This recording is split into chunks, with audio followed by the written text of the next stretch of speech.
With the rise of artificial intelligence tools like ChatGPT, you might think that public domain images are a thing of the past, but I still use them regularly to make sales in both the digital download space and also for print-on-demand designs. Now, there are some great high-quality images that are completely free to use, even for commercial purposes. So in this video, I'm going to cover 10 of my favorite public domain sites that I use in 2026. Let's jump in. The first one we'll jump into is the Library of Congress, specifically their free to use and reuse sets. So I'll put a link to this in the video description below. It's completely free to use. You can see at the top there's the address. So this is free to use and reuse sets. So down below, it looks like these are thumbnails for individual images, but they're not. There's actually entire sections inside of this. So for example, I'm going to click on this artists and photographers right here, and we can see there's different artists and photographer pictures inside of this section. So for example, if I want to use this one here, this is Neil Armstrong and Buzz Aldrin practicing with a camera. So this is a public domain photo. I'm going to click on it, and we'll see here, this will come up. It's a pretty nice looking photo. Now you can zoom in on it. So there's the full screen view. Click the escape button to get out of it. And then you can download right here on the lower left-hand side, and you can download different file sizes, different quality. As I scroll on down, you're also going to see down at the very bottom, the rights advisory, and most of the time, vast majority of time, it will say no known restrictions on publication. That's why it's in this section of free to use and reuse. The second site that I like using is pdimagearchive.org. This is the public domain image archive. So you can search the collection by typing in a search term, or you can browse by categories. I like browsing by categories if I'm in the mood for it. I'm going to click on that. And we can see down below, you can browse by the artist, the century, the style. I'm actually going to browse by the style. And we can see there's all sorts of different styles here. So in this case, I'm going to go to painting and drawing. And that gets us back 1,616 results. And as I scroll on through, we can see all sorts of different things, paintings, illustrations, and so on. And we can see here it's sorted as random. You can change the sort if you want to have earliest or latest. You can also change at any point if you want to switch it up and go to artist, theme. Let's say I want to go to artist, for example. I can see there's all these different artists that I can start looking through as well. There's lots and lots to see on this website. Now, this is a central repository. The Public Domain Image Archive is a big website. It's not necessarily a museum, the same way like the Met or the Library of Congress is. So as you scroll on down on any individual image, you may see the source over on the right-hand side. Here, this is an 1890s painting, flowers and pictures. And so I can click on the Getty right here, and it'll give me information about it, including visiting the website. So if you really like something, you can actually go right through often to the source material, and you can see more of that. Number 3 on my list is Wikimedia Commons. You can see here on the main page, it's a collection of, look at that number, 139 million images that are freely usable. Now these are media files, so they're not all images, but you can click on images, videos, sounds. I'm going to click on images, and we can see there's massive categories here. So you may just want to start off by searching for something. So up here at the top, search Wikimedia Commons. I'm going to type in house, for example, and we can see these are different houses that have come up. So I'm going to click on this cool one here, and we can see this is a hut, and it'll give you the license here. So sometimes it's not necessarily public domain. It might be where you have to give attribution. So make sure to check the license. Here you're free to copy and redistribute the material. You can also remix the material, but you must give appropriate credit if you make any changes. Now, one thing you can do to quickly filter out those is as you're searching, you'll notice there's different filters here. And I can click on the license filter and I can say no restrictions. Now it's going to give me back lots of different options. I'm going to click on this house right here, and we'll see that's a great looking image, Creative Commons 0, and that's what you want. That's public domain. When I click on that, you'll see it's universal, no copyright. And so what this means is that you can use this for any reason you want. Commercial, personal, doesn't matter.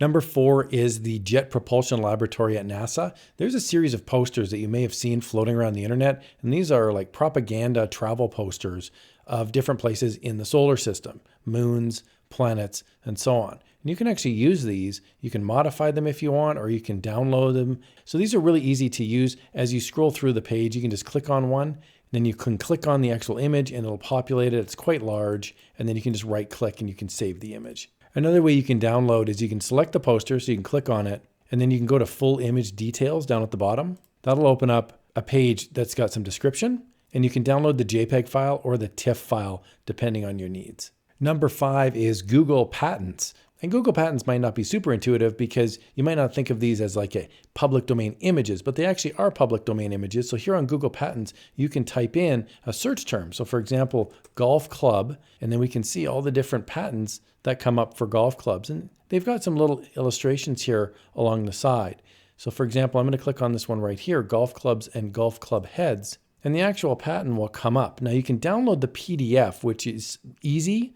When you download the PDF, it'll come up with the actual image, all of the different patent information. This is a 100-page patent, but there are images here that can be relatively high quality. You could run these through Inkscape, for example, if you're looking for a specific type of golf print or bicycle, canoe, whatever. Another thing you can do is on Etsy, if you find a patent print that you really like, typically it will have the patent number. So here you can see in the corner, the top right corner, there's a patent number. And when I scroll in, when I hover over, you can see the number 1723278. And when I type it into Google Patents, I'm going to see a few different results that come back, but here's the US patent, canoe or boat construction. So again, you can download the PDF or you can look through the different images right here. It's just the one image. I can scroll in and really check out the image in great detail, or I can download the PDF and I can use that now, run it through Inkscape. It'll give you all the patent information. You can get some really nice high quality scans here on Google Patents. Number 6 is the public domain review. This page is similar to the PD image archive, which was number 2 in this list. You have different essays, collections you can explore. What I really like about this is there's a blog as well, and this shows you really cool articles.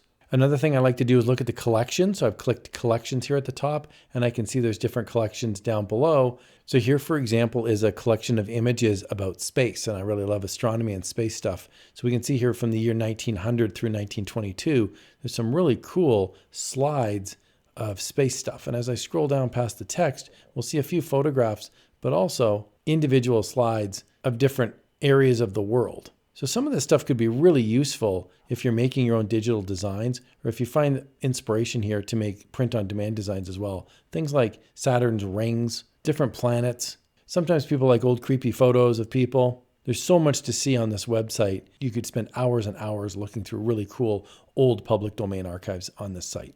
Number 7 is Comic Book Plus. This is one of my favorite sites in the whole world. If you've been on here before, I'll give you a couple tips and tricks for the advanced stuff, but let's start off with the basics. When you get onto Comic Book Plus, there's categories right here. So you can select a category. Let's say you want to go into horror, for example. I'll select horror. And then from here, you can scroll down and you can see page 1 of 3. There's 3 full pages of horror titles. And inside of each of these, you can click on any individual one. So for example, I'm going to click on Eerie, 21 books available, and all 21 books now are down below. Eerie number 1, all the way down through Eerie 17. And the quality will really depend on the individual scans. I'm going to click here at random Eerie number 11, and we can see this is the individual comic book scan. So sometimes there'll be things like ink or people's names on there, and then you just simply click on it and you can scroll through and you can see the individual comic book. You can read them, you can enjoy them. These are completely free to use, and there's hundreds of thousands of different books on Comic Book Plus. Now, if you've seen this website before, one thing you may not have noticed is over on the right-hand side, the latest comics keep coming up. And this is really cool if you've read a lot of books or if you're looking for something new. So here, for example, I'm going to click on The Raven 5, 24 pages. And we can see here, this is from April 12th, 2026. This is a relatively new download. And this is a great looking scan of an old comic book. Another advanced tip is right at the very top, you can just click on comic books. It's the second link down. And when you click on comic books, what'll happen is it'll give you the master list of all the comic books on this website. It's alphabetized. So it starts with the A's and it'll go right down to the Z's. And for every single company, you'll have every title that they've got. What I like about this page is that you can search individually on here very quickly. Just do Control F, and then you can type something in like, for example, Captain Marvel. And I can see now under Fawcett, Captain Marvel Adventures comes up, Captain Marvel and the Lieutenants of Safety, Captain Marvel Jr. So you can quickly find on the page if you're looking for a very specific book. Captain Marvel Jr. is one of my favorites. Some great looking covers here of old-timey Golden Age comic books. Number 8 is the New York Public Library digital collections. What I really like is on their website, you can search only for public domain if you so choose. So here at the top, I'm going to type in map, and I'm only going to search for public domain, and then I'll click search. From here, I get over 26,000 results for maps. Because this is the New York Library, you might see some New York-based stuff here or some US-based stuff, but there's all sorts of maps, different timelines, different states, different cities. Here we can see a map of Massachusetts, for example. I'll click on that. Okay, and this map is really high quality. You can see here it's a map of Massachusetts, and I can zoom in using the little plus button here, and it'll become very clear. So it's quite a high quality scan. You can download it right here on the lower left-hand side. There's a download button, and then you can pick the resolution that you'd like to download it at, and sometimes it's a very high resolution file. Another thing I like about this website is they have what I call a breadcrumb trail. You can see here the individual subfolders right down to the state of Massachusetts. So if you wanted to see similar maps, you can click on states, for example, and then you can see down below lots of maps that come up of different states: Alabama, Alaska, Arkansas, and so on. Number 9 is another Google product. It's Google Fonts. If you're making text-based designs, whether they're digital downloads or print on demand, this could be a really helpful website. So here we've got 1,900 families of fonts, and you can view them either in a thumbnail view or in a list view. These are all free to use. So for example, if I like this font right here, I can click on it, and you can just simply click the Get Font button right here, and you can use this in your projects. Number 10 is the Biodiversity Heritage Library, and it's actually a Flickr site, which is like a photo album, and they've got a ton of photos on here, almost 320,000 photos. So it typically will default to the photo stream, so you can just kind of scroll through and really see all the different flowers, animals. There's so many great illustrations on here. I'm going to click this one right here, and we can see this pops up. It's a great looking image, and I can also scroll through and continue along my journey here looking at these incredible images. You can also download the images right here on the right-hand side. You can go back to the photo stream on the top left side. So you can also click on albums, and you can see different albums here that the Biodiversity Library is set up. Some of the albums are pretty small, 10, 12 photos, but you can get a really cool feel for different types of things: butterflies, fish, different animals here. So for example, I'm going to click on this one of the scary looking snake. We can see there's lots of beautiful pictures here of snakes. Public domain images are lots of fun. You can spend hours looking through them. Here's another video where you can have some fun in the world of public domain images.